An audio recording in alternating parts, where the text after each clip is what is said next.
عسلامة الناس الكل، صباح الخير. سورتو التوانسة. دونك مرحبا بكم في WASP Tunisia Chapter meeting le troisième معناتها في اللينيا نتاعنا في اليوتيوب. So bonjour tout le monde, bienvenue à notre WASP Tunisia Chapter meeting. Bienvenue, donc c'est un plaisir de vous revoir et d'avoir une certaine interaction en live avec vous. Greetings and good morning or good evening, it depends. Welcome to WASP Tunisia Chapter today meeting, and thank you all for attending. So the aim of this meeting is to talk about blockchain security issues, and we will go over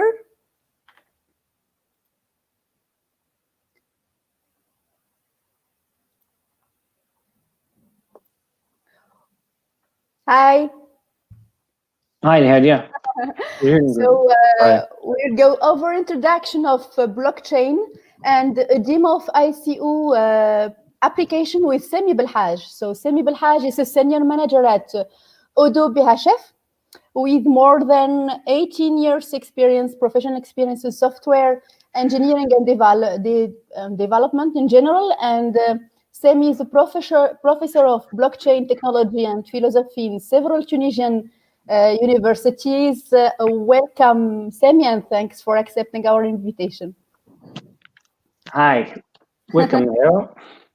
Thank you for the presentation. So we start now.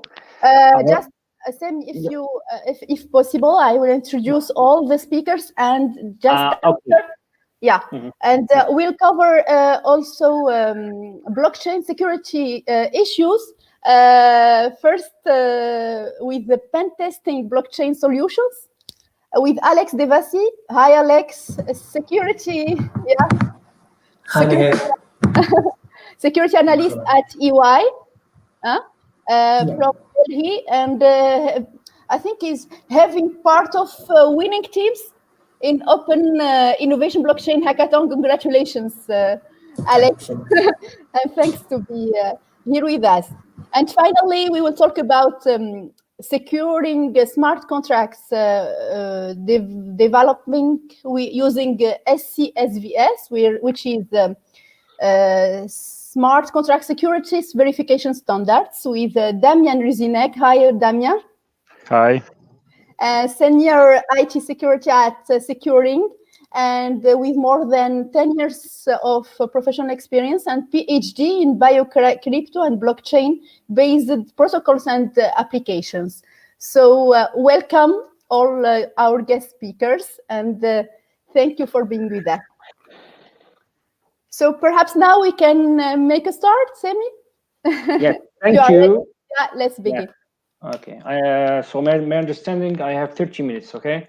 Yeah. So I think it should be a challenge. My presentation usually takes more than an hour, but I will do it quick.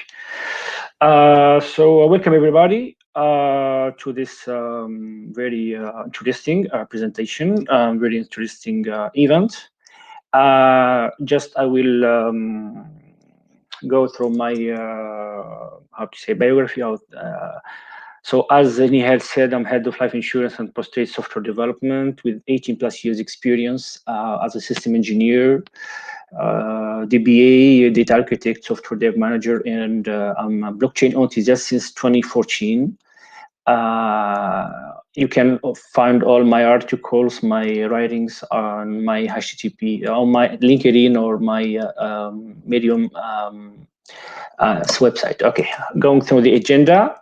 So we'll try to define the blockchain. I have a technical and it's conceptual, more philosophical definition about it.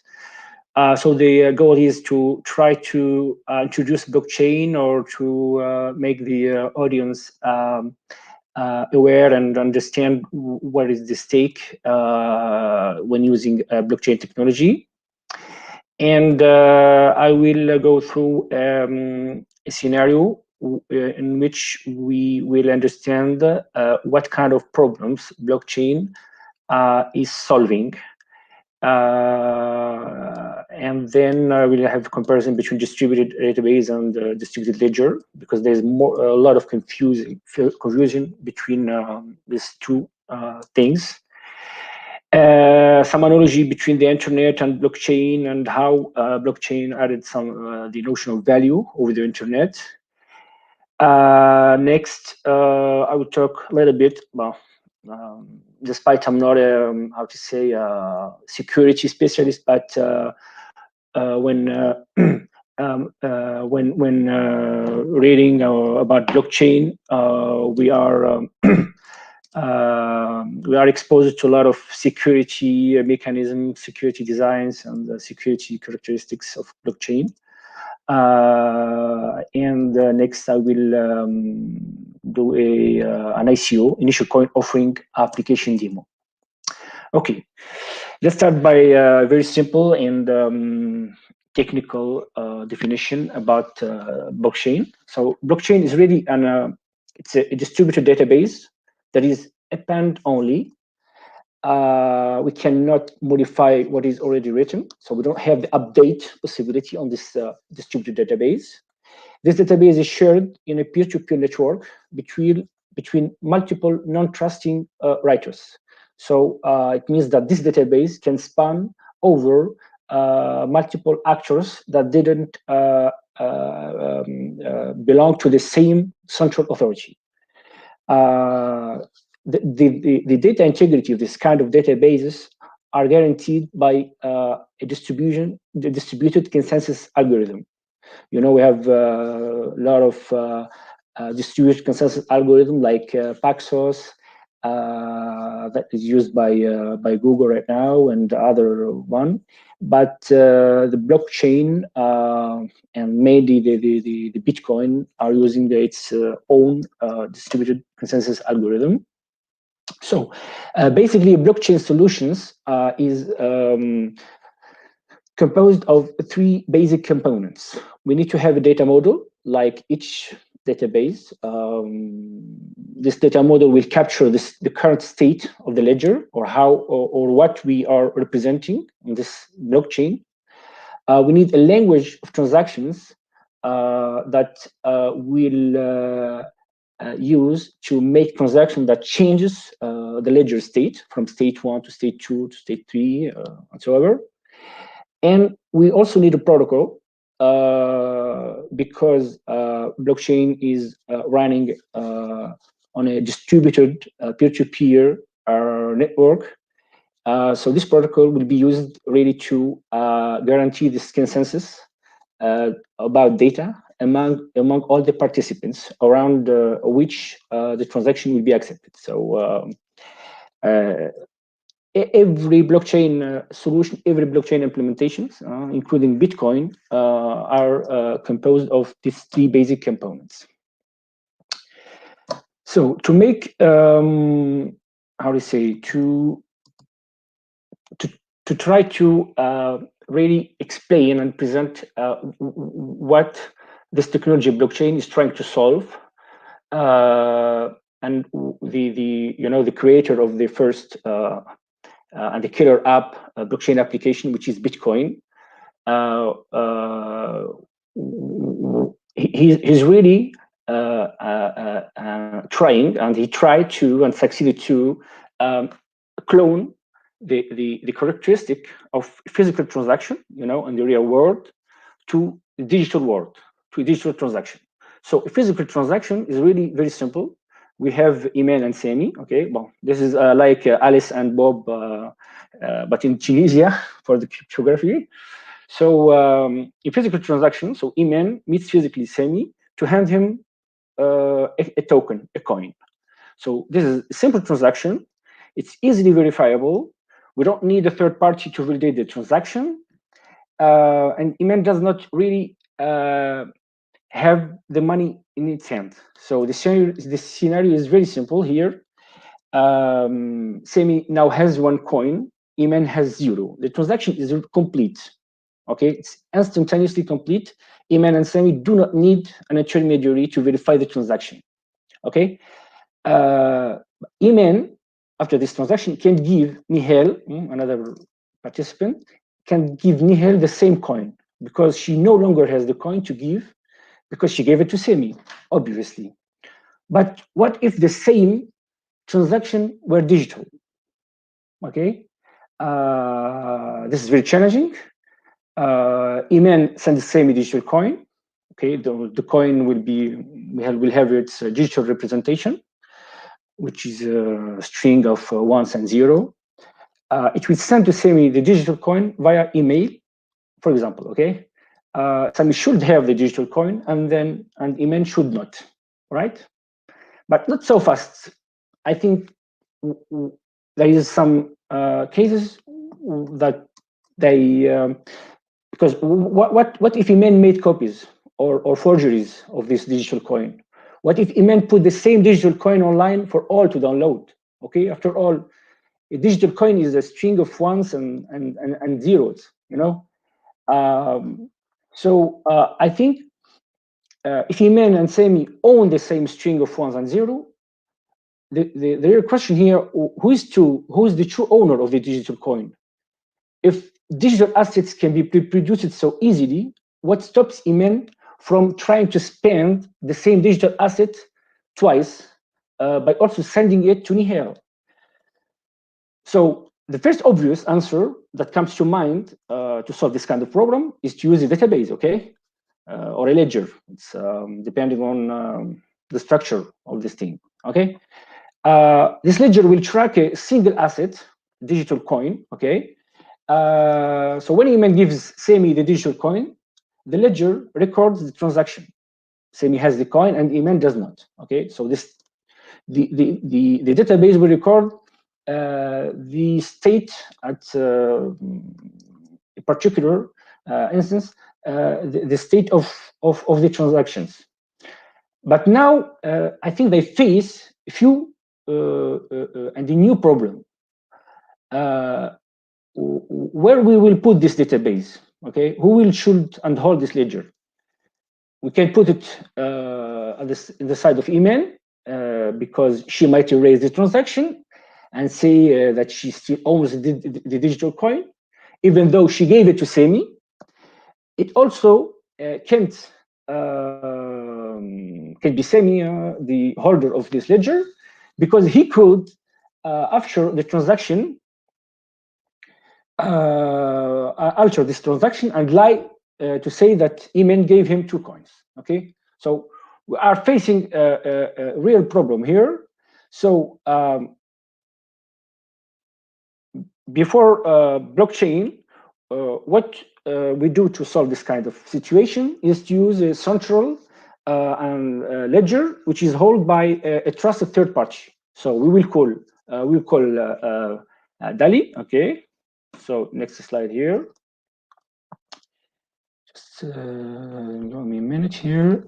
Okay.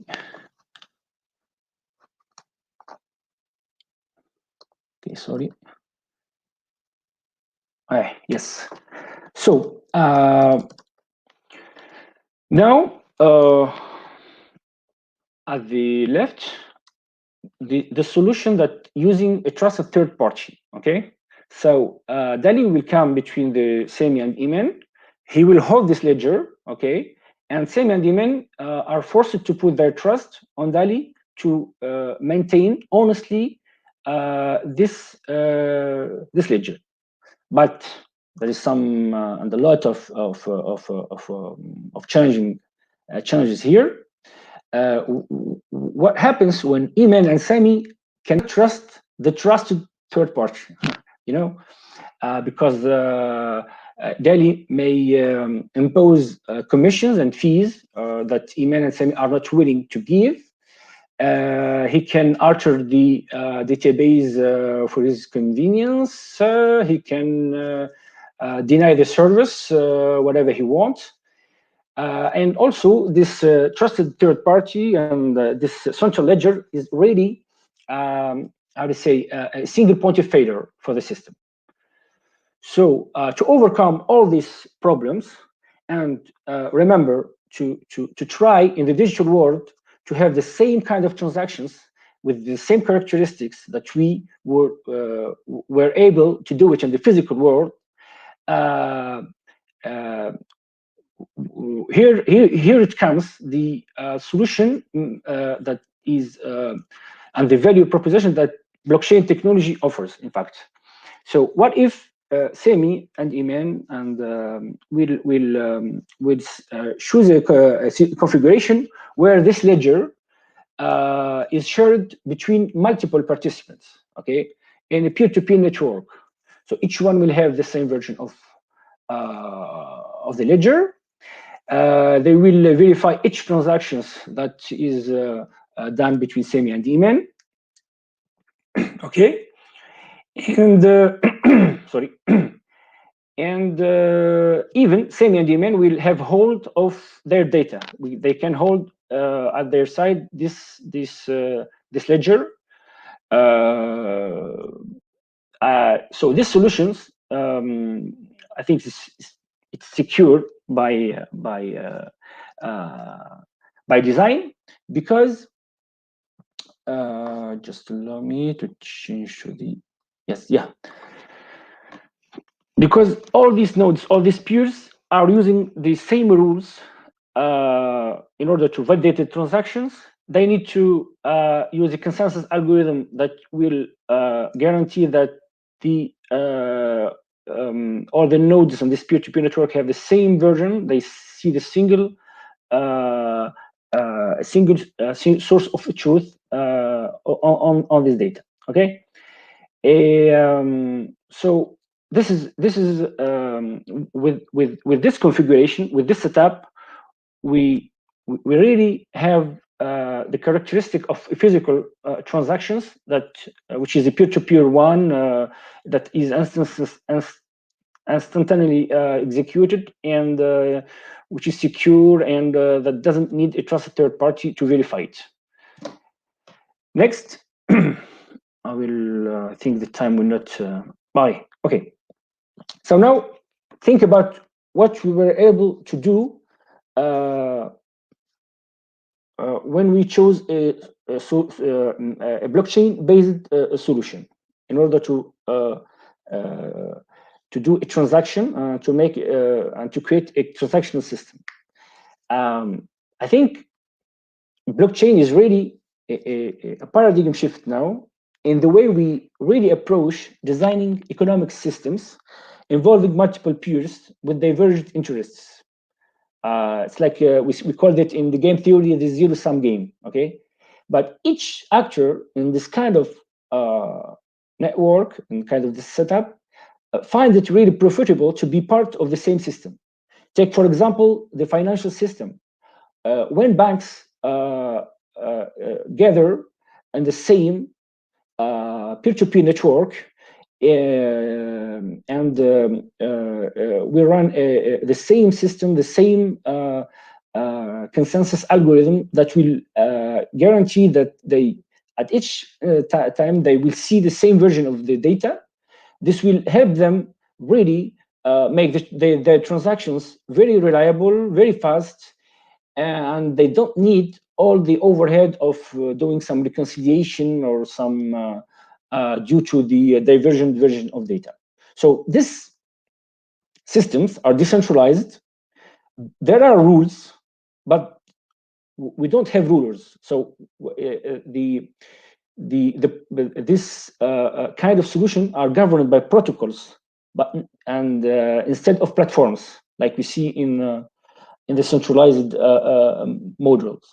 Also, the trust is derived from the network, not from a hierarchy. So this is really a trustless system. We don't need to put our trust on some central authority and hope that they will act ethically. And the most important component that will bring security to this kind of systems is really cryptography. So everything is encrypted, from the identification, from the authentication part to the transaction part. This kind of technology and this kind of paradigm shift is now allowing us to shift from platform economy, like Facebook, like Google, like Salesforce, where they we have a platform that will use, but this platform will hold all our data, that will take care of all our data, and we don't really have the power over it. In 2010, we saw the development of new kind of systems, which we call sharing economy. Okay, the user has power over the service, but still the how to say the system still have power over the data and over control over what the user can do. But with the P2P economy that is brought by the blockchain technology, really the power is shifted toward the user. He has all the power over his data. He has all the power over the transaction. He is protected against censorship, and how do you say? He's also protected against unavailability of services in case of attacks. Okay, I think I need to go faster now. I think blockchain and internet, they have some analogy. Okay, I think with the internet, we saw that the access to the knowledge, to the information, was democratized. Okay, blockchain, I think it's the last brick, the last component that was added to all the protocol that already exists in the internet, to allow the internet to transfer value without a centralized setup, without a centralized system. You know, with the internet, we started with the email as the first killer app. In the blockchain, the first killer app was the Bitcoin, and then we saw the development of other platforms. Okay.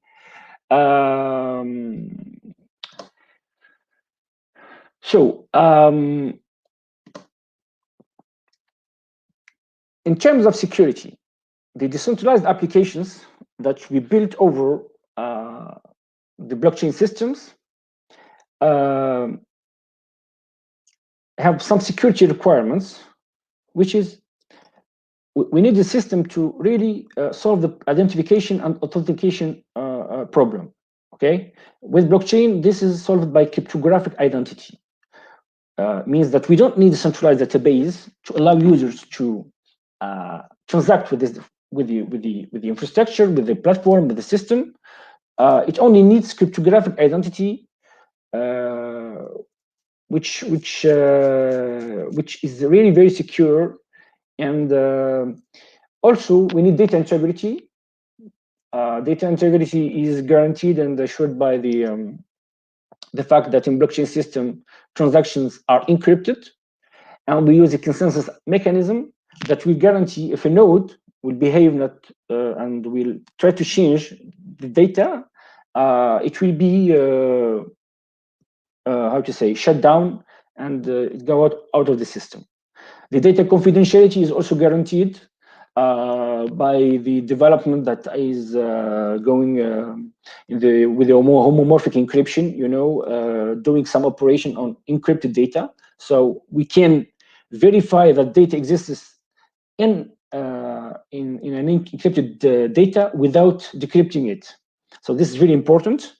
And last but not least, the data ownership, the data control is guaranteed in this kind of systems because of the fact that blockchain systems really uses this distribution peer-to-peer networks. So rapidly, Internet of Things, I think it's a really good example, really good candidate to benefit from blockchain in order to be more secure. Internet of Things that is designed today, it was designed in a, how to say, client-server model. centralized model. So we have the different devices that needs to go through a gateway in order to access a cloud platform that is provided by the company designing these devices in order to communicate between each other. I think this represents have many risks. First of all, it's very costly for the company because they need to maintain this cloud infrastructure, things like that. And also, it's very unsecure because all these devices will, how to say, depend on a central cloud platform in order to function. So when this cloud platform is threatened, when this cloud platform is put at risk, okay, the IT devices can't talk together. So with blockchain technology, we can make the system decentralized. We can make different devices talk to each other in a peer-to-peer way, in a secure way, because it uses all the cryptography, the public encryptions, and the homomorphic encryption, and things like that. So I think I have only 6 minutes left, so I need to go fast for the demo. Sorry if I was very rapid in my presentation, but as I told, it's not for 30 minutes to go. Okay, I need to unpause my virtual machine here. Okay, good.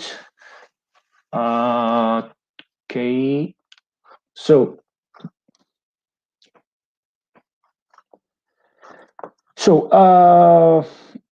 just one slide about the architecture of the dApps that I'm trying to show right now. So the demo that I will make, it's about decentralized applications that is built upon the Ethereum blockchain. This application is will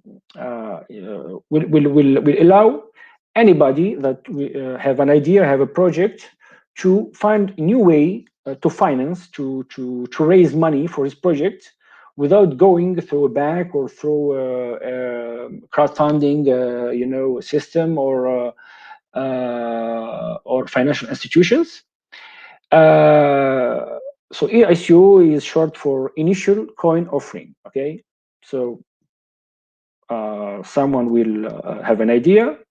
He will create this ICO in order to sell some tokens in exchange for money to fund his project.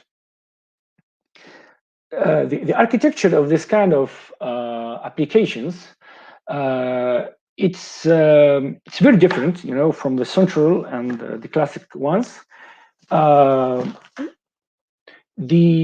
First of all, the application logic is stored in a blockchain way, in the blockchain platform. Okay, so I developed, for my example, 2 smart contracts that will interact with the front end application, which is only composed of HTML, CSS, JavaScript, not more than this. Okay, and they communicate between each other using JavaScript API, which is Web2.js, to communicate with Ethereum. Okay, I don't need to go through the. So I have 4 minutes left, so I need to go fast here. So what we have here. Okay, so here you can see the front end or the UI of the applications. Here I've already deployed my smart contracts on the Ethereum network. In fact, I'm using the test Ethereum network, which is Ropsten. Okay, not the main network. So I can test my application without using real ethers here. So we can see that we are connected to the Robson test network. Just show you something. I can't go through the deployment phase for our applications because it will take exactly 4 minutes that I don't have right now. So just to show you how I did the thing, okay? So I did all the implementation here using VS Code. And okay, we have this smart contract. So all the business logic that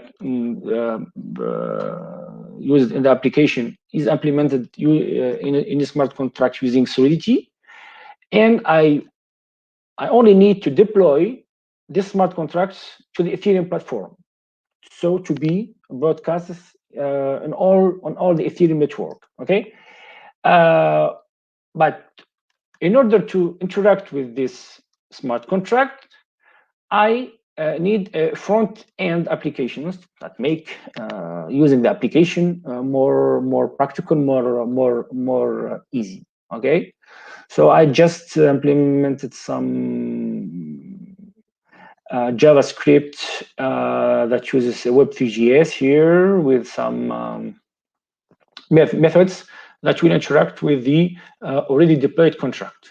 So here, when I'm going quick.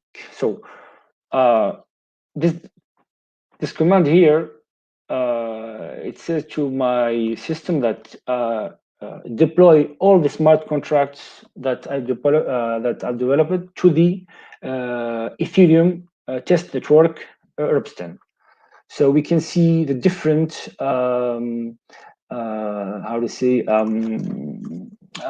contract deployment with different transactions that result from that. We can go to the Rbsten blockchain explorer, and we can verify all these transactions. But at the end, you can see here that I used 2 smart contracts for my application: a TDS ICO token, which holds all the tokens that I will sell, and a TDS ICO contract, which will handle and manage all the ICO operations. Okay, so the first difference, the first difference between developing centralized applications compared to a blockchain-based application is we don't need to have a login password,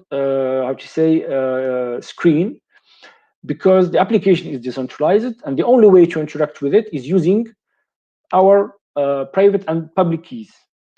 So we will delegate this job to wallet. I think my time is up. I will be fast. So here I use a wallet called MetaMask that holds many accounts for testing. For me, just I have some performance issue. Okay, let's wait a minute.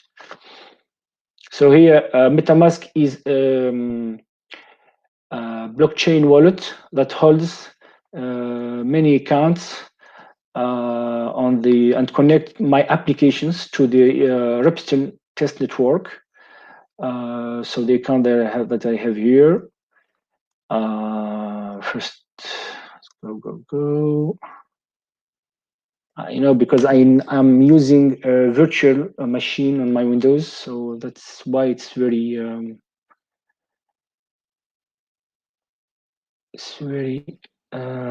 okay. So let's say Sami that holds 5 Ether here want to invest in this in this ICO token sale. Okay, so I change my identity to Sami here in order to connect. Here I'm connected to this decentralized applications. Okay. So here, this ICO is trying to sell 100 million token.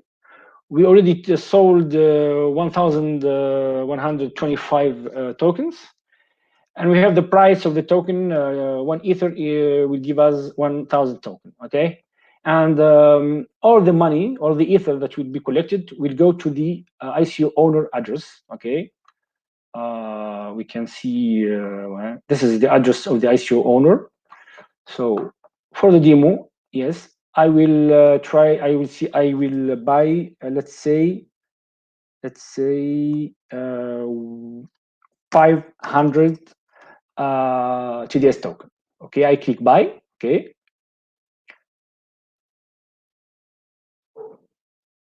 And my wallet will detect that I'm trying to make a transaction with the Robston network, Ethereum network. So it will display the screen here. Sorry for the delay, because the system is going crazy here. So just waiting for the MetaMask to detect the transaction and allow me to confirm or refuse this transaction. So if you can see here, even though we don't really have a login page, the browser wallet that we're using here is allowing us to interact securely with the Robson network. So we want to buy 500 tokens.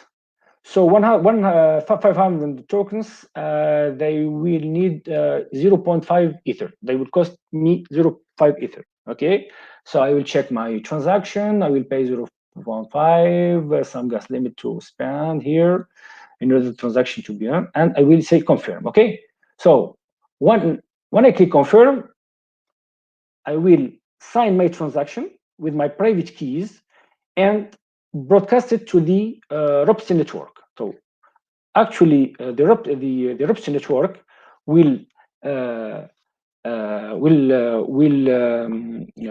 to say try to validate the transaction. And yes, here in the events, if you see, my transaction was validated. Okay, this is my transaction hash, and yes, I can see that I bought how to say 500 TDS tokens to my address, and this address here, it has 125 token. Now she has 625 tokens. Okay, so I can also pay in Ether very simply. I will make 0.5 like this. I can even change the user. Okay.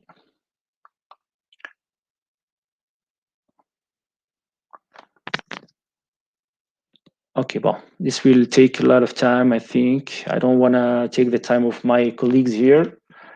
Sorry. So, Nihal, I can maybe extend my demonstration later when when my colleagues finish their presentation. What do you think? I think it's a good idea if you share Alex and Damien. We move on. Yeah. Let's move on, and yeah. Maybe I will answer some question later. Okay, thank you. Okay, so I think that covers the essentials, the first item, which is the introduction. Thanks, Sami, for the introduction to blockchain, the properties, the security properties that blockchain offers, and a demo with the smart contract, ICO, distributed application, etc. And if you have some questions in the audience, we can post your comment in chat room. But if nobody has something to add, we can continue if you want. So let's move to our next item. Blockchain. I think, Alex, blockchain seems secure. Seems provide some, and the use of the use of blockchain seems secure, Yeah, sure. and we will present. Sorry, it's okay. So Yeah. we will present pen testing blockchain solutions. So let's begin. Yeah, sure. So, thanks for having me here in OWASP Tunisia. So, let me introduce myself. I'm Alex. So, I'm currently working as a security analyst. I'm handling pen testing of web applications, Android applications. Pretty much, I can get my hands on. So, I do pen test on them. And yes, I do pen test on blockchain applications as well. And today, like before in coming to the pen test industry or to the security industry, I was being a developer. Like I was being developing the web applications, and after that, I start moved on to blockchain. I started developing Ethereum and Hyperledger POCs, and later I come to security industry. So that's a short background on myself. Coming to today's session, it's about pen testing blockchain solutions. Mainly, we are concentrating on Ethereum smart contracts and nodes. So we're going to take the discussion from two perspectives, from an application perspective and as well as from a network perspective of a pen tester. So how pen tester sees the blockchain. So before starting the slides, we need to answer the fundamental question, right? Blockchain with being this lots of cryptography, hashing, proof of work algorithm, mining, etc. It's secure, right? So what if somebody asks you if Ethereum is vulnerable or not? So we'll start from there by answering that question. So is Ethereum vulnerable? I would definitely say Ethereum is vulnerable. Rather than saying yes, I would say a particular three-letter word, DAO. So DAO stands for Decentralized Autonomous Organization. And one of the famous hack in Ethereum space happened on this DAO application. It was during the initial times of Ethereum itself, and it was really famous, and it's even famous today. So we're going to discuss DAO, and we're going to discuss the vulnerability behind DAO or vulnerability that caused DAO in detail. Like we're going to go through some POCs of the vulnerability that created DAO. So that we're going to discuss in detail. For now, we need to understand that there was a decentralized autonomous organization smart contract which was deployed in the Ethereum space, and an attacker he or she deployed another contract which was a malicious contract, and that attacking contract basically drained out the DAO because of a single human error. So we're gonna see that also in detail. So just be familiar with DAO. If you're a pen tester and if you're trying to move into blockchain space, I would suggest to be get familiar with the famous DAO hack. And now that we know Ethereum space is vulnerable, right? There's been a 150 million hack in Ethereum space. So as a pen testers, how can we detect these vulnerabilities? So and pen testers use different sorts of tools to detect that, right? If we need to detect a vulnerability in web application space, we use tools like Burbs, etc. So coming to blockchain space, what are the tools that we can use to detect vulnerabilities? One of the tool I would say is MyText. So it's a really interesting tool. What it does is it analyzes the smart contracts and give you the vulnerabilities. So I have a screenshot of MyText right here. So this is a sample where MyText is analyzing a smart contract, which is here I have given deliberately a vulnerable smart contract, which is one underscore wallet, and you can see that MyText is showing us it's vulnerable. It's having a particular vulnerability called as delegate call injection. And it gives out the description of vulnerability, the mean severity of vulnerability, and SWCID. So coming to SWCID, like it stands for Smart Contract Weakness Classification. So as pen testers, it's our job to report the observed vulnerabilities, right? We are not only equipped to pen test application, but we need to report it to our clients in a very understandable form. So taking in web applications to consideration, we used to give this, we can give CWIDs as reference for findings, right? If it's a web application. So coming to blockchain space, how we can make the blockchain developers understand more about the vulnerability? What reference can we give them? So SWC, Smart Contract Weakness Classification, it's a pretty good library, I would say. So it has a list of all the blockchain vulnerabilities so far, its sample code, and even its parent CWEs. So that would be easier from a developer perspective to understand the vulnerability, and in order to do the relevant mitigations. So you can find SWC library in the URL I have provided at the bottom of the screen slide. So that's two things as a pen tester we need to be aware of. And moving on, we discussed on my text, and yeah, remix for pen testers. So a blockchain developer would be very familiar with Remix, right? So Remix is this out-of-box online IDE where you can put in your smart contracts, compile them, test out them. So it requires no basic setup from a developer, right, or a pen tester. Anyone can go into the Remix URL which I've given there and test out their smart contracts, test out their coding skills, or get to know the blockchain or Ethereum space more, like what's about compilation, like what the syntax of smart contract should be, etc. So for pen testers, we can use Remix for our pen testing or source code reviews. Like we can, if a client uses a smart contract or a blockchain application, I mean the blockchain applications are obviously smart contracts, right? So so if the client gives us a smart contract, we can directly put it in Remix, and we can take POCs from there as well. So so Remix it. Remix is useful developing by the developers, but we can use Remix for offensive purposes as well. The main advantages of Remix from a contester perspective is that it requires only zero setup time, like it's available ready to use in online. So that's something we need to be aware of. And coming to the next slide, so we discussed about DAO, right? Decentralized autonomous organizations, and I said there was a very critical, very famous vulnerability there. So the actual vulnerability that caused our 150 million loss in DAO was named as Reentrancy, and it's having SWC ID of 110.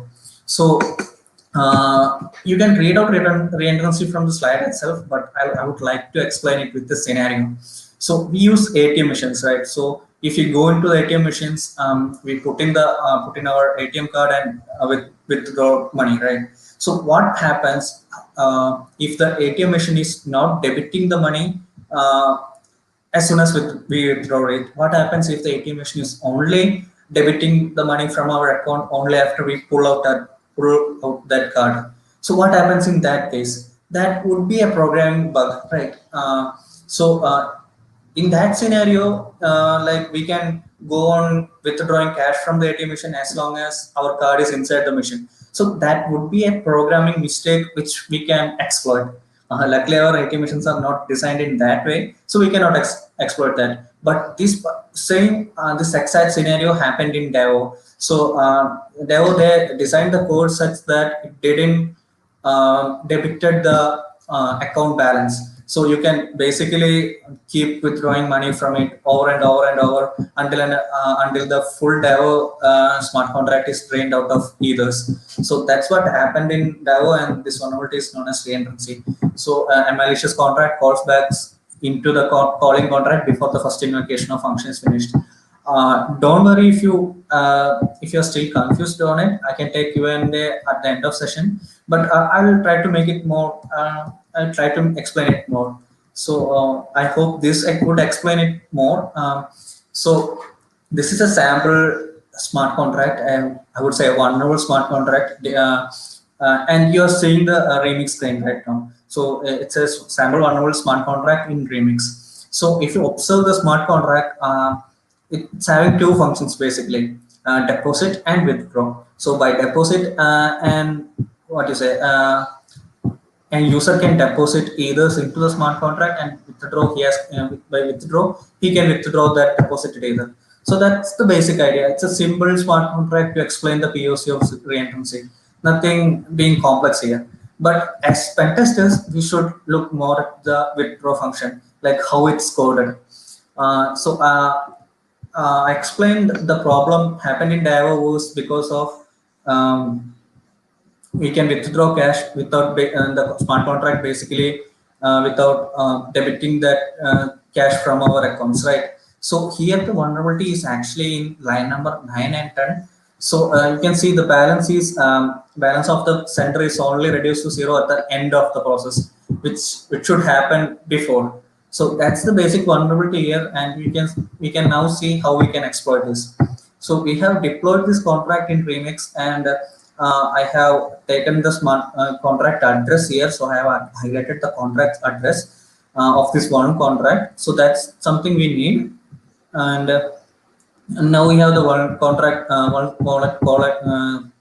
the vulnerable contract deployed into Remix, and now a user comes in and he deposits money. So he deposits, I believe, 20 Ether first, and another user comes in and he deposits 20 Ether. So we have a total of 30 plus 20. We have a 15.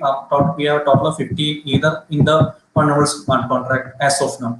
So now what happens is a pen tester or an attacker get to know about this vulnerability in the withdraw function and decided to exploit it.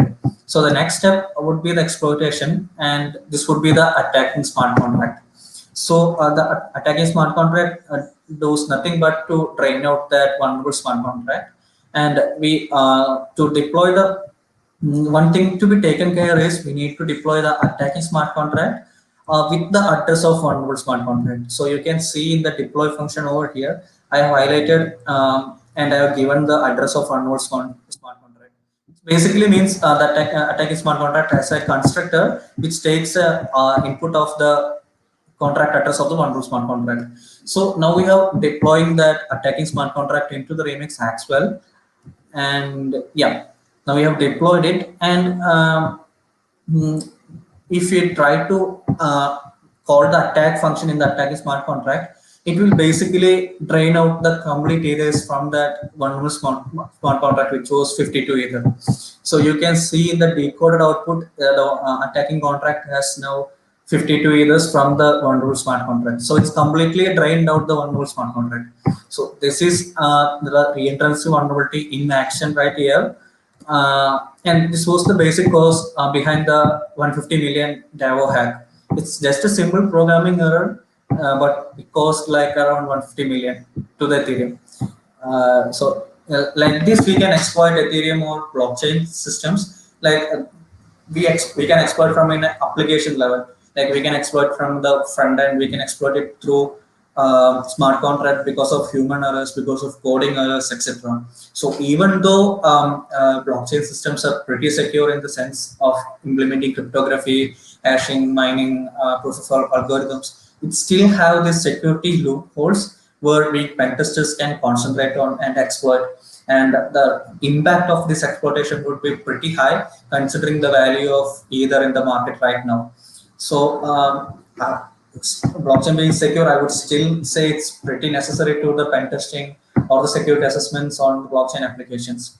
So as of now, we have talked about the application penetration testing on an application perspective, like how we can exploit the application, etc. Next, we're going to talk about pen testing blockchain or Ethereum from a network perspective.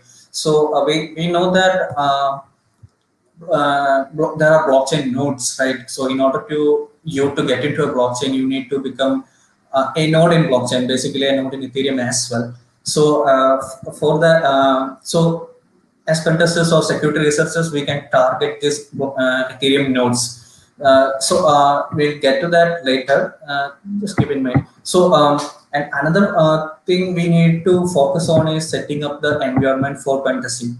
So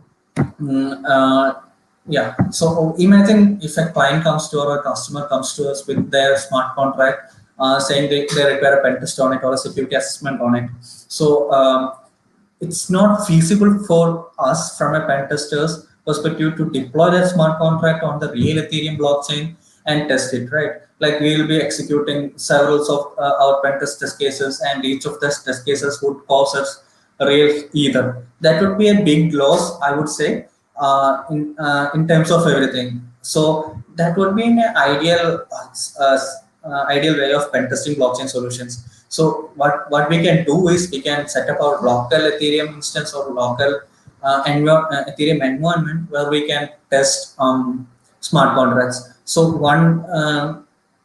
one session I would have for that is Truffle. So Truffle is this out-of-box solution. Like you don't have to do much. You just have to configure Truffle, and Truffle offers you with in by default it offers you with the 10 user accounts, and you can go directly into Truffle and play around with it, deploy your smart contracts into Truffle, compare your smart contracts in Truffle and deploy it, and yeah, it will give you a look and feel of the Ethereum blockchain with dummy users. So that's one thing, Truffle, and another one is Ethereum Geth. So from a pen testing standpoint, I would suggest to use Geth more than Truffle because Geth offers you like really good flexibility around Ethereum blockchain. So if you see using Geth, we can control mining difficulty, etc. Like we can do the coding of Genesis block, etc. Like it's more flexible and it's more flexible and complex at the same time than Truffle. But for pen testing, I would suggest to use Geth as a local environment. And yes, you can use the online available test network for your pen test as well. The main thing we have to take care is while doing pen test, we have to make sure there is no actual loss of real ether from our side. That's why we have to depend upon these local environments and test network. So it's another good test network, and yes, we can depend upon Remix as well to test this pen test smart contracts. So that's being said, and this is basic explanation of Geth to deploy the private local cluster, etc. And after deploying Geth, it would look something like this. So if you observe it closely, you can basically do all kinds of things that happening on the real Ethereum blockchain on the local Geth instance. So that's the beauty of it. So in this particular screenshot, you can see there's a hammer icon, and it's saying mined potential block, and it's giving the it supports mining, etc. And you can see the when a user comes in and creates a new account, it will also get logged in Geth. So you can see the setting new account, its address, etc. So basically means you can do all kinds of things which you do in a real Ethereum blockchain on the Geth instance. So that's the important thing to be aware of here. And this is me connecting to the Geth console. So this becomes important in the sense as pen testers, it's our main agenda to get reverse shells, right? We are happy if we get a reverse shell from the victim machine. So in blockchain realm, instead of getting a reverse shell, this maybe we would get something like this, like a connection to a blockchain node. So just to get you familiar with this, I added this screenshot, like how would we get a reverse connection to a blockchain node? And this is this screenshot is all about. I showed you the reentrancy POC for reentrancy vulnerability remix, right? So this screenshot is the same thing, but in Geth, like how we can extract the contract address, how we can see the inputs, etc. So this becomes important in the sense when you move your pen test to the real Ethereum blockchain or the test online networks. So there it becomes hard for you to get the contract address or kinds of hashes, right? So you need to get into the log console logs in order to extract that. So a pen tester has to be aware of the different things happening in the blockchain network, like the contract hashes, etc. And this would be your sample. My time is getting. So this would be the sample MIST wallet. So and again, as pen testers, we for getting what you say familiar with blockchain, we are lazy, right? We are lazy to code front-end applications. We are lazy to code applications. We need something out of box in order to familiarize with that technology. And MIST wallet is perfect for that in the sense, I would say. So you can see the in this particular screenshot, it's saying it's connecting to the private net, which means I have deployed a Geth instance locally, and I am opening my MIST wallet to that instance. So instead of connecting to the real Ethereum blockchain, it's connecting to the local instance of Geth. So that's what this is all about, like private net. And yeah, this is something. So this is the inside look and feel of the MIST wallet. So like you can use this MIST wallet either to connect to the Ethereum blockchain real Ethereum blockchain, or you can connect to the local instance. So you can see here like the transaction details, the mining fee which we can set up. So if we set up mining fee to higher fees, like if you set up if you scroll down this slider a bit too faster, our transaction would happen faster, because the miners would get a much high amount of Ether by mining our transaction. And if you're not going to do that, if you're only going to give less Ether, then our transaction would take sufficient time, or it would get slowed down, since the miners wouldn't be interested to mine that. So so that's about NIST wallet. And and blockchain brute force. So I said we need to discuss pen testing on blockchains from a network perspective as well, right? So from a network perspective, what all we can do, what as pen test cases. So we can try to connect to the blockchain instance. We can try enumerating for the blockchain nodes in the client's network, etc. So blockchain brute force is as a tool developed by myself. So it's developed in Node.js. So basically what it does is, and you can find the code publicly available in my GitHub page as well. So that's the link for my GitHub right there. And this is a screenshot of blockchain brute force in action. So as you can see the screenshots, the blockchain brute force, when you run a blockchain brute force, it will basically enumerate the network, like do a port scan and try to figure out if a blockchain service or if a blockchain service is running on particular port. So in this case, it's detected a blockchain service on port 8545, and it tries to connect with that blockchain service. So in this case, it was a truffle node. So our tool can connect to it, and it will start enumerating the user accounts. So as it starts to enumerating user accounts, it will list down the user accounts and ask you to enter a particular selection in that. And I entered 11th, and when I entered that, it will try brute forcing that user accounts, and it will try brute forcing it unless it gets a successful password. So that's what this tool is all about. It will basically enumerate for blockchain services, and if it can see a blockchain service in a network, it will try to connect to that blockchain service and enumerate user accounts, and further it will brute force that user accounts. So this is where again another security perspective comes in, where the passwords for blockchain accounts needs to be pretty secure or pretty complex, or we can simply brute force it and we can get into that network. So, and again, the impact would be really high for that, considering if there is real Ether. And I think I have passed my time. So yeah, that's all from my end. And Mihail, over to you.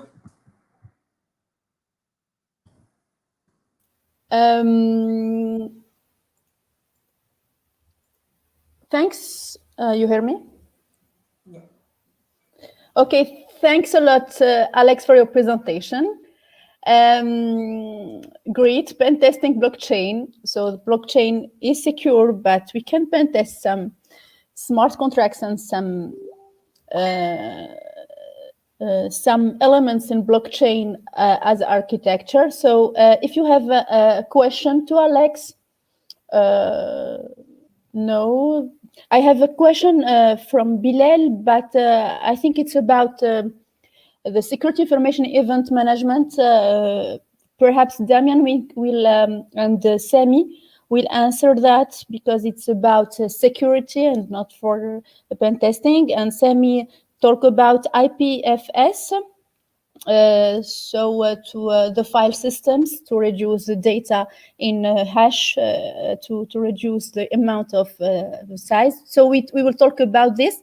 And thanks again, Alex. I have a question, if possible. Do you have an idea if are there bug bounty platforms for blockchain? Some awards, offering awards to security researchers and pen testing who uncover security vulnerabilities, like cross-site scripting, wallets, I think thefts of crypto materials, etc. Have you idea? Yeah, I can explain that as well. So there are real bug bounty platforms on blockchains. Like if you go into our like security researchers will be familiar with the HackerOne platform. And if you go to HackerOne, you can see there is an blockchain bug bounty. And I don't really accept the exact name of it, but there is blockchain bug bounty. And yes, you can try out our traditional web application vulnerabilities in a blockchain application. For say, we can try out process scripting, etc. See, there will be two parts for a blockchain application: the blockchain end, which is the back end, which will be acting kind of a database, and there will be a front end part. So for the user interface, and this user interface is same as our traditional web applications. It will be coded in JavaScript or HTML or CSS or whatever it is. So that part of blockchain is still same, I would say, as of that traditional web application. The only change that gonna happen on a blockchain application is at the back end, like how the server logic is basically managed. So at that perspective, the smart contracts will come into play. So smart contracts is basically like deciding the server logic, like what's the logic of the application, that kind of things. So you need to have expertise in smart contracts, like analyzing smart contracts in order to exploit backend vulnerabilities of the blockchain.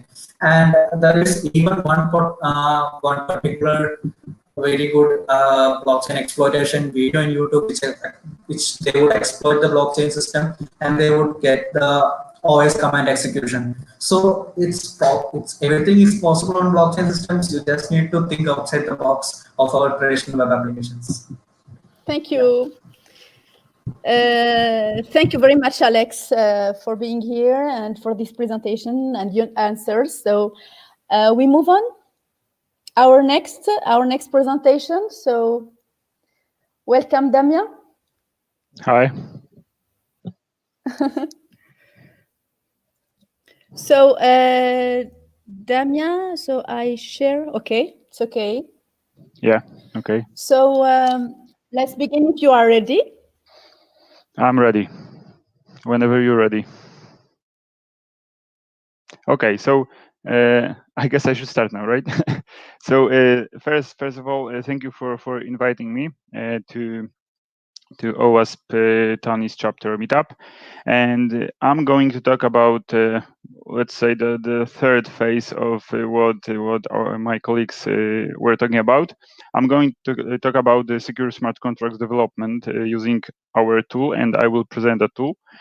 So to start, I'm a security consultant and a researcher at Securing, and also an assistant professor at Maria Curie Skłodowska University. And I do mainly research in blockchain of the blockchain technology and smart contracts. And today I'm going to talk about our SCSVS, our standard. But if you're interested in some other vulnerabilities or security bugs, you can check out my other presentations.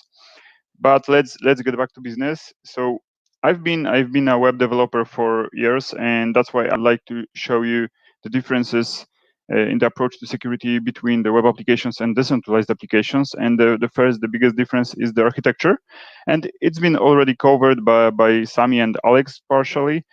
So the difference is that in the decentralized applications, which is basically a front-end application and some blockchain-based backend, is stored on the blockchain. And sometimes we can think of a hybrid decentralized application where the front-end application is served from the web server, but still the core, the main thing, the backend is on blockchain, right? So the most important thing, in my opinion, about the blockchain, about the decentralized applications, is that they are trustless. So you don't need any single point of authority that can ruin the whole application, that can turn it off, or that have access to all information in this application. So the first question that has already been, I guess, twice answered on this meetup is: are those applications secure? Well, from one perspective, they are indestructible, so no one can turn it off. They are cryptographically secure, and in case of public blockchains, open blockchains like Ethereum, for example, they are publicly verifiable. So it looks like they are secure, but already Alex showed you that there are some security bugs, and that's what it is, because from time to time we have some security bugs, the security reports, or even hacks, and many cryptocurrency stolen or frozen. So it's as usual. It's the difference between our expectations and the reality. So the consequence, the outcome from this is quite obvious. We need security for our decentralized applications, and there are different needs for the security of decentralized applications. There are technical ones and business ones. So from the technical perspective, developers would like to know what are the security bugs and how to fix them, and they want to fix them. From the business perspective, the business doesn't want to go deeply into details. They just want to have a list of green and red points, the things that must be fixed before we go live, right? So if we look up for some knowledge about the security of web applications and decentralized applications, it looks that there is a lot of out there in the internet. And for example, if you wanted to look up for most common vulnerabilities for web applications, you would probably go for OWASP Top 10, a great project about 10 different most common vulnerabilities that appear in web applications. And if you wanted to perform an end-to-end security audit of your web application, you would, of course, end up with OWASP ASVS. On the other side, we also have great projects, like the most common vulnerabilities for decentralized applications is DASP Top 10. It has the same format, 10 most common vulnerabilities in decentralized applications, basically smart contracts. But when we try to look for an end-to-end security checklist to perform an audit of decentralized applications, we actually couldn't find any. And we decided to create one. And by we, I mean me and Pavel, my colleague, who is the co-creator of our SCSVS. It's called Smart Contract Security Verification Standard. And our objectives were quite simple and very similar to ASVS. We wanted to create a checklist for architects, developers, and security reviewers. And we wanted to cover both needs, technical needs and business needs. And we ended up with now 14 categories of different security requirements. And as I mentioned, the format is very similar to ASVS because we really like this format and this project. So now I will try to show you how you can use this CSVS in the whole process of software development in all stages of SDLC.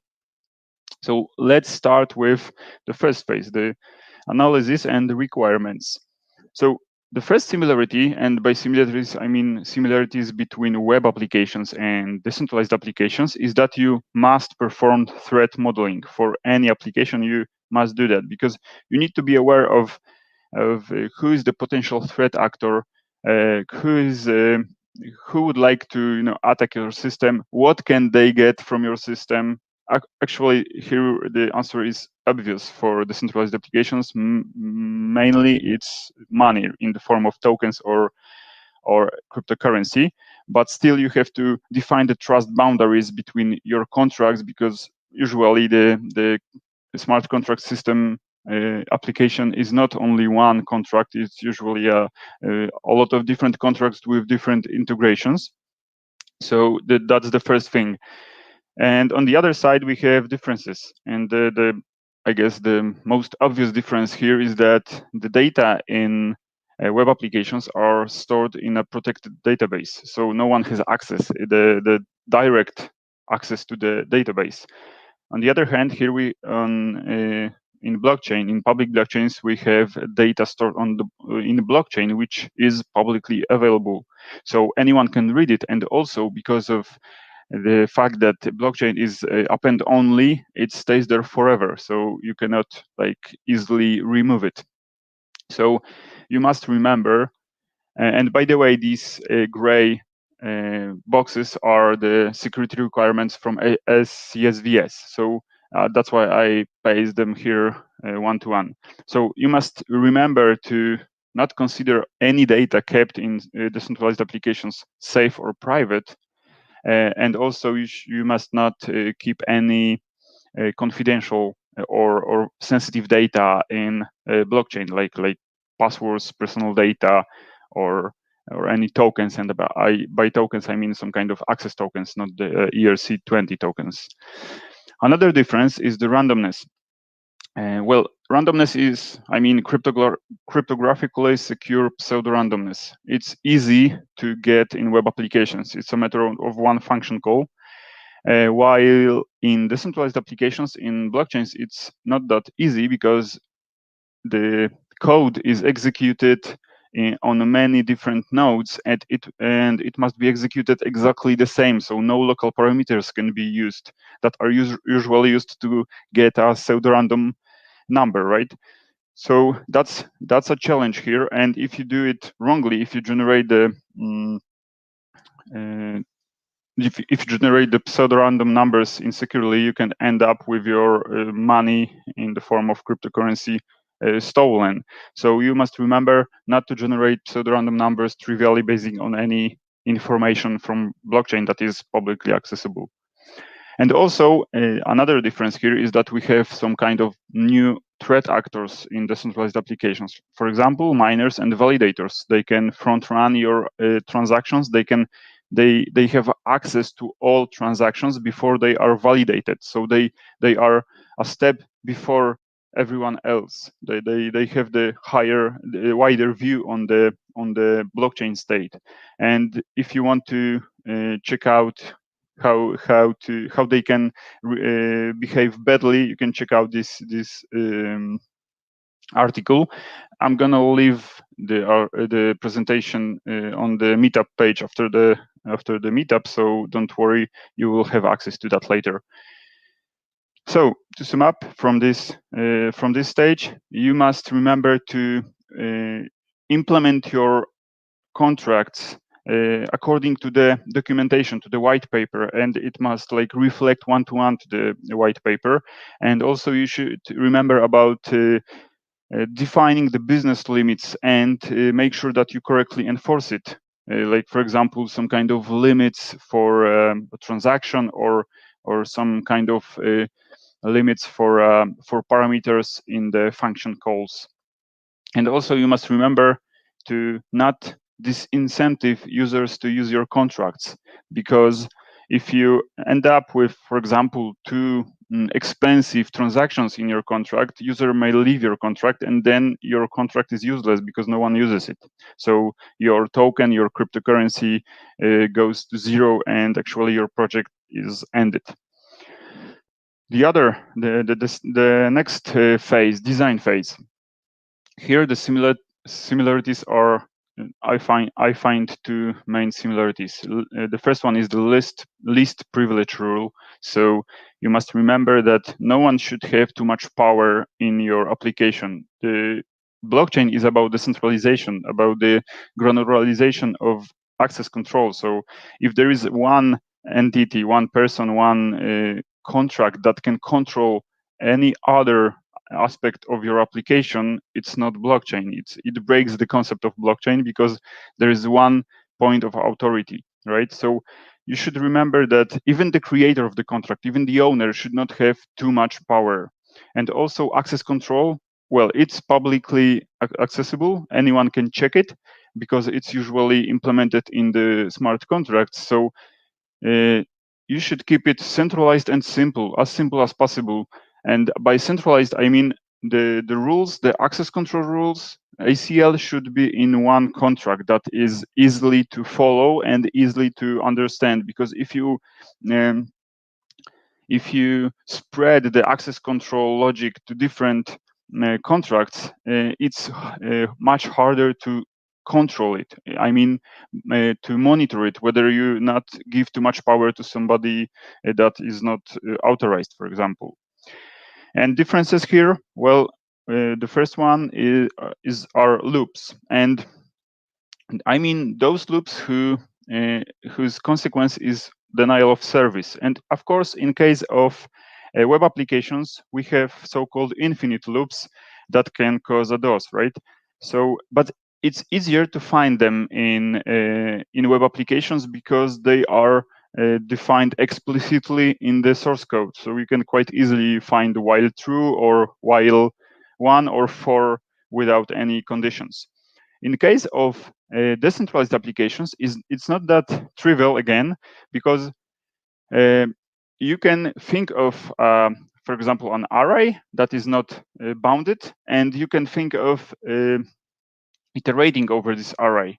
But if your array gets too big, there are too many items in it, you may end up with a sophisticated denial of service, because nobody would be able to give enough gas to their transaction to iterate over the whole array. And that was the case of the governmentals long time ago, where over 1,000 ethers were frozen. Sorry, and by frozen I mean they are there, but nobody can use them. Nobody can take them out, and that's because they were operating over a huge array, and you cannot give too much gas because the gas is also limited. So remember here that you should not iterate over unbound loops, and also do not send do not make the transfers automatically in your smart contract, for example, when dividing the rewards,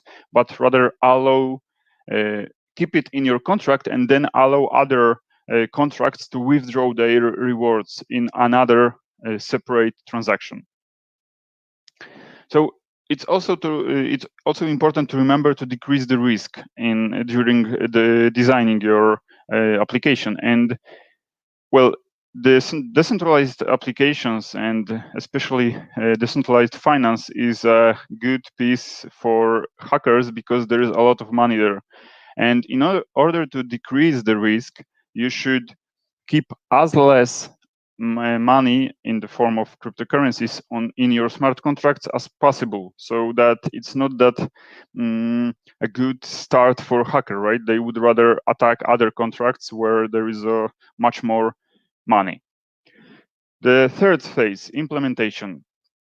The similarity here to the web applications is that we have great tools, right? So we have Truffle, Remix, Ethereum Studio, Ethereum Studio, Brownie, and I'm sure many more that I don't know about.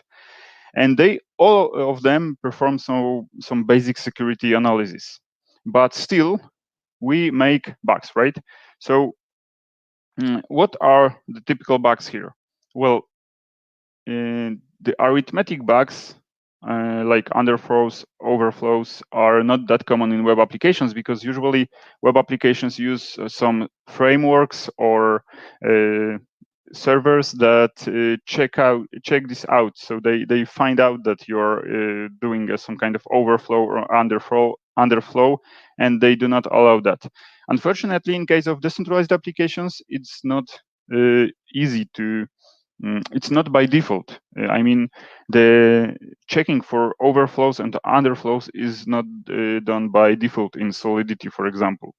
So you can end up with an underflow that allows you to transfer more than gazillions of tokens. And that was the case of multiple ERC-20 smart contracts, where you were able to, like, having almost no tokens, make a transfer that end up with you having gazillions, decillions in this case, of tokens. As you can see, that's a quite big number. And if you've seen La Casa de Papel or Money Heist, I'm sure that you know what I'm talking about. It's like printing new money and making them less valuable.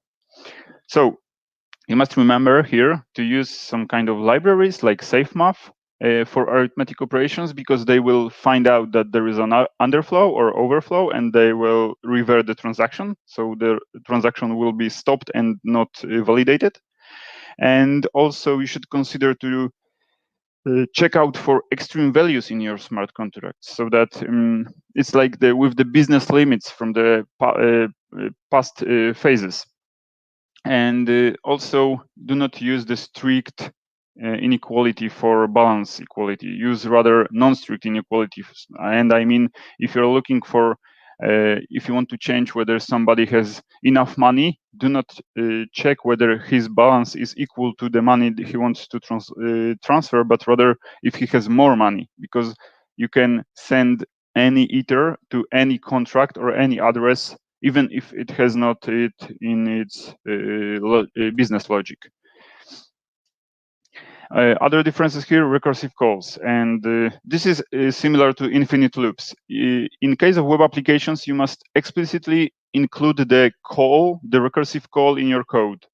In case of decentralized applications, it's not, again, it's not easy to find, because you can make the recursive calls in a transaction call. So in a transaction, let's say. So you do not execute a function that calls it again, but you execute a function which calls back your contract, and you call the function again. And this was the DAO hack. Alex told you about how it looked, so I'm not going to talk about that. But this was the so-called reentrancy. So what you must do when building a smart contract is to make sure that the reentrancy attack is mitigated by blocking recursive calls, and also do not use the low-level functions like send or delegate call if you do not have to. But if you do, if you must use them, because you're using some kind of proxy, for example, then you must remember to verify the result of these low-level function calls. Now, number 4, testing. Well, we have a lot of different tools for automated scans, like the same for web applications and decentralized applications. And also MythX was already mentioned, but there is a lot of different, not only dynamic analysis, but also static analysis. And well, the main security requirement here is to make sure that you use these tools to detect potentially malicious code. And if you can, that's not very common, but if you can, you should also perform a formal analysis, and you should, and that's a must, you must cover all your code with unit tests, and well, with tests in general. So make sure if you are using, make sure that you are using the tools, the dynamic and static analysis. Make sure that you cover all your functions with tests, and I mean your tests in your code in your project. And if you can, perform the formal verification and include it in the documentation in the white paper. But do not forget about the manual security tests, because it's not easy to find all bugs without manual verification, because if it was that easy, we would be not useful anymore. I mean, by we, I mean security consultants and the researchers. So important thing here is to make sure that the SCSVS, other security requirements or policies are available to all developers and testers, because it's really sometimes hard to find security bugs that are so-called business logic bugs. And here's an example in MakerDAO, which was not easily, actually, I would say it was impossible to find out using automated tools, but there was a security bug in the business logic that ended up with quite huge bounty. It's $25K. And this also answers your question, Michael, about the bug bounty platforms. There is a lot of them, and they are quite well. You can get a lot of money from them. I mean, comparing to other platforms and programs. So to sum up this, you should verify that the business logic is consistent and it follows the documentation, and that the important changes should be allowed for all or none of the contracts. And I mean, this is a challenge, because from the one side, as I said before, the contracts and the people cannot be too powerful, so they cannot like execute any operation. But on the other hand, and we will come back to that later, you must be able to change the logic of your contracts. Okay, so now we've designed, implemented, and tested our solution. So now we are deploying it. How do we deploy the applications? Well, in both cases, web applications and decentralized applications, we have to set up and configure the integrations, the system, and it's this step is for both applications. Then we have to initialize it, and usually in web applications, it's done together. So you set up, configure, and integrate your applications. That's performed once during development. And in case of decentralized applications and smart contracts, to be exact, it should be the same. So there is a constructor that is called only once, and it's kept and it's ensured by the Ethereum virtual machine. But sometimes you have additional initializations functions, and these functions should be able to be called only once, just to once deploy and configure your smart contract. But sometimes some people forget about this and leave their contracts are either able to be initialized more than once or uninitialized. Even though the contract can be initialized only once, it is not initialized after creation, and somebody else can initialize it and, for example, take over the control of the contract. And that was the case of the Parity Wallet hack, where somebody took over a contract that was used by hundreds of other contracts. It was used as some kind of library. So they took the control over this library, and then, as they say, by mistake, killed it. And by killing, I mean removing it from blockchain. And this ended up with over 500,000 ethers frozen in the contracts that we were using this contract as a library, because they were useless anymore. So make sure that you initialize all of your variables, and make sure that you cannot be your contract cannot be initialized twice. So give it a mechanism that makes sure that whenever you initialize the contract, it cannot be another try to initialize it will be reverted. And also, do not include the self-destruction functionality in your contracts if you do not have to. Okay, so now the last phase, maintenance. So we have deployed our contract. It's there on the net, and it's not the end of our story, because we have to monitor it. And let's imagine that we have some kind of security alert, and we found a security bug, and we need to fix it. And that's actually a big challenge, and it's a good topic for a whole presentation and maybe even a workshop. But what happens in case of web applications? Well, it's not good when your application is down and you cannot access it as a user, but there is that possibility. So the creators, if they find that there is let's say a critical vulnerability, they can take the application down. And of course, users will say that, hey, I cannot use your applications, but still they are safe when the application is down, right? So then the creators of the application fixes the bug and patches the version, and application is redeployed. In case of smart contracts, it's not that easy, because you cannot just simply take down your smart contract, like take it away from the blockchain and redeploy it again.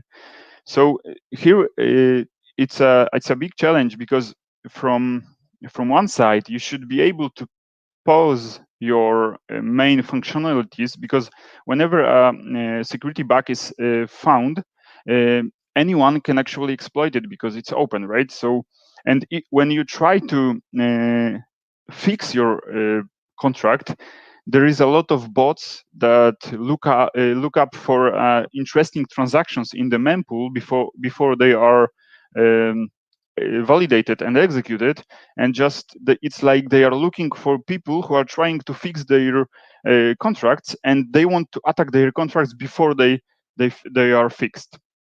So it's very big challenge, and that's why you should remember to to have possibility to pause all your important sensitive functionalities, and to give you some time to react to the security alert.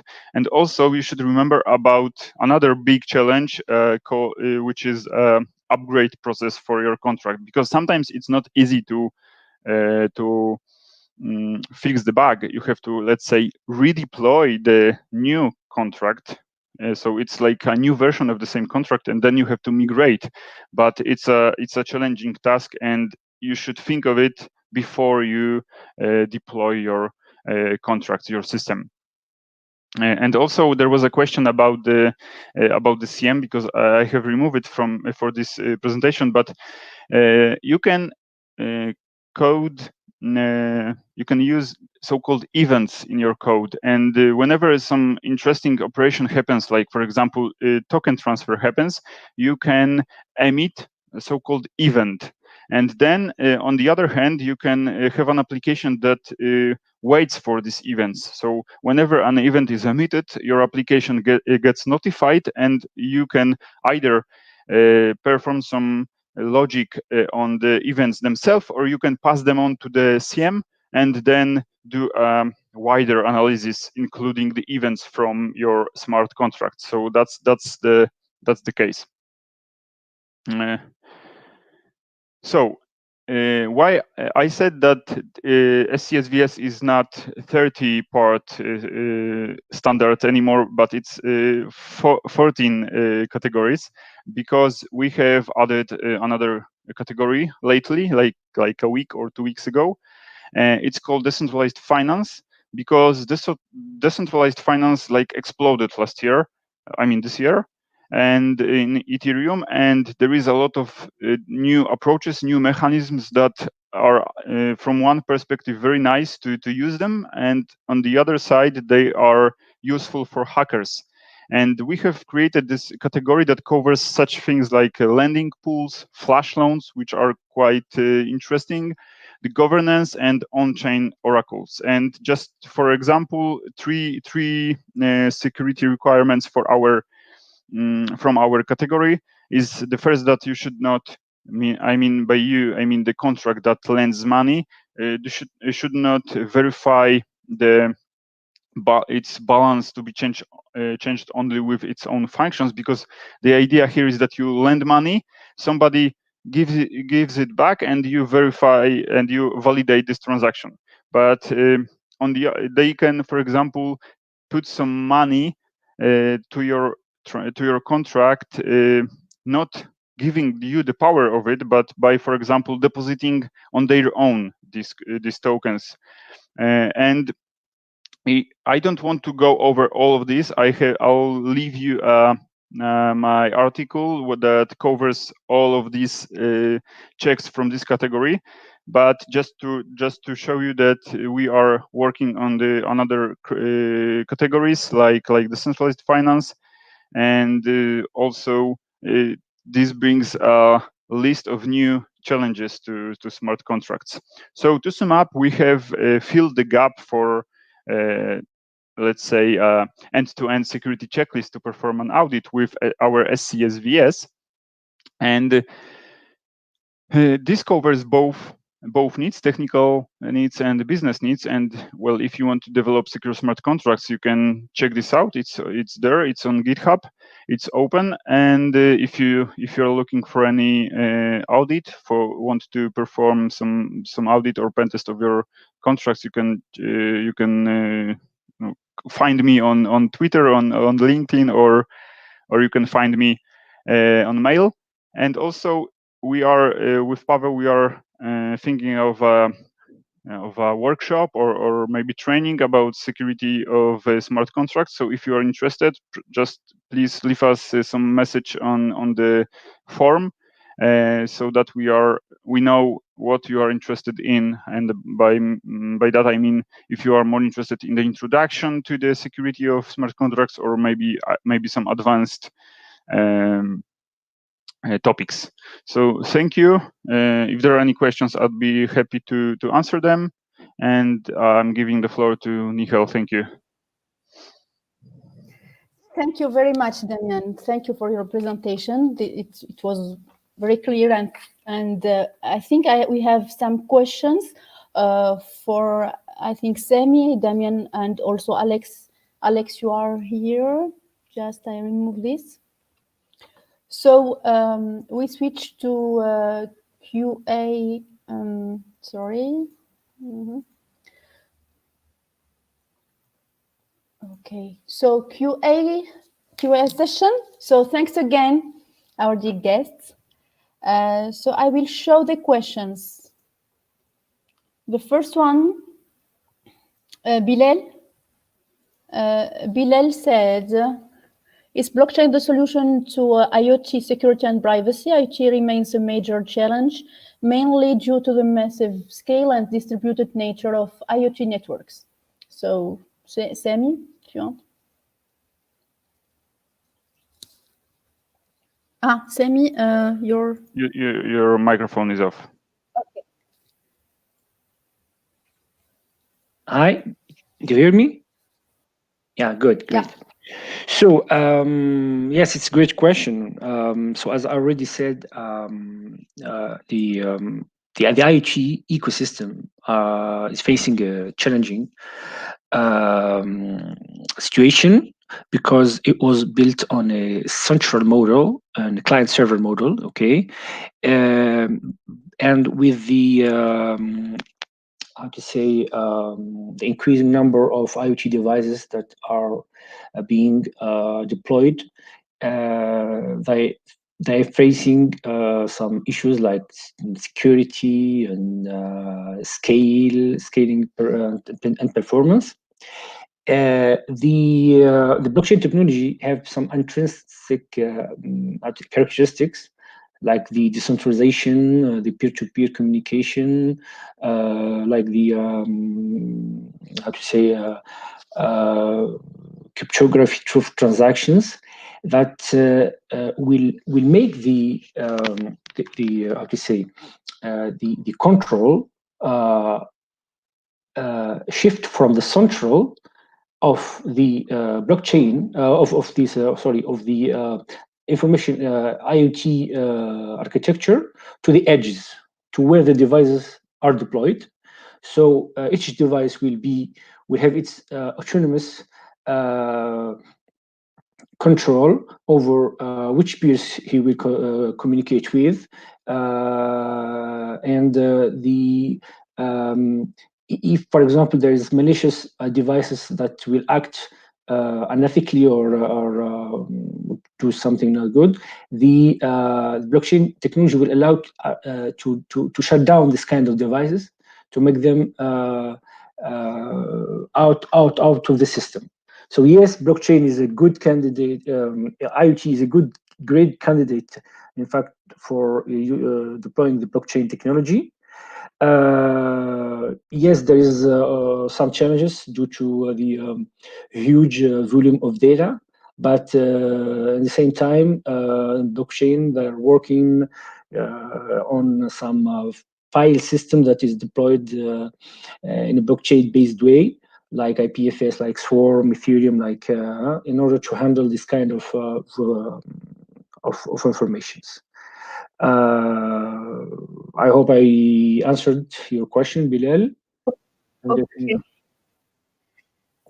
Thank you. I think the question about the SIEM already answered by Damian, I think. In SAF, so there are many tools of verification of Ethereum smart contract. What about the other platforms, Hyperledger, Tezos, etc.? I think Damian can answer. And why the most work of security in smart contracts are done with Ethereum? Well, I'll start from the second one because, well, Ethereum is the first and the biggest platform that gives you the smart contracts, that gives you the execution of code. So I guess that's because that's the case why this is the most common for security searchers. It's also some of other platforms are like the clones of Ethereum. So basically, what you do in Ethereum is most of it is transferable, so you can use it on other platforms. And referring to the first question, well, there are tools for other platforms. Actually, I'm now focused on the Hyperledger, and I'm trying to create some kind of similar tool like a CSVS for Hyperledger. But the problem here is that Hyperledger is permissioned, so you have no public access to that. So you would have to be a partner for, let's say, some kind of Hyperledger hub that gives Hyperledger to like some consortiums that want to run it, and then you have to cooperate with them. You cannot access any Hyperledger, or if you want, you can build yours, but it's pointless because you have some kind of consortium. So you have to integrate with other organizations. So there are tools. There is no as many as for Ethereum, because Ethereum is like the biggest, the first. That's my opinion. I hope that answers your question. Okay, thanks. So the last one, Insaf. Same. Okay. Okay. So the rules in a CSVS are we were trying to make them platform independent, and most of them are platform independent, but well, we were working on them using Ethereum, of course. So some of them are like very close to Ethereum, or maybe only for Ethereum, but you can use most of them for other public blockchains, not permissioned blockchains. For example, for Hyperledger, that would not be very useful. On the other hand, the access control is for private platforms. I actually do not get this sentence, because access control is also in public blockchains like Ethereum, because you create the only difference between Ethereum systems is that, maybe not the only, but one of them is that you just make your code open source because anyone can read it, right? But still, there is access control. You have to tell in your code who can perform this operation, who can perform that operation, and these operations cannot be too powerful, as I mentioned. So there cannot be a person, an address, Ethereum address, that can like change everything in the logic, because it's not decentralized. So, for example, one way of access control is to build a governance contracts that can introduce new changes to your business logic, but they have to be like validated and accepted by the majority of the controllers.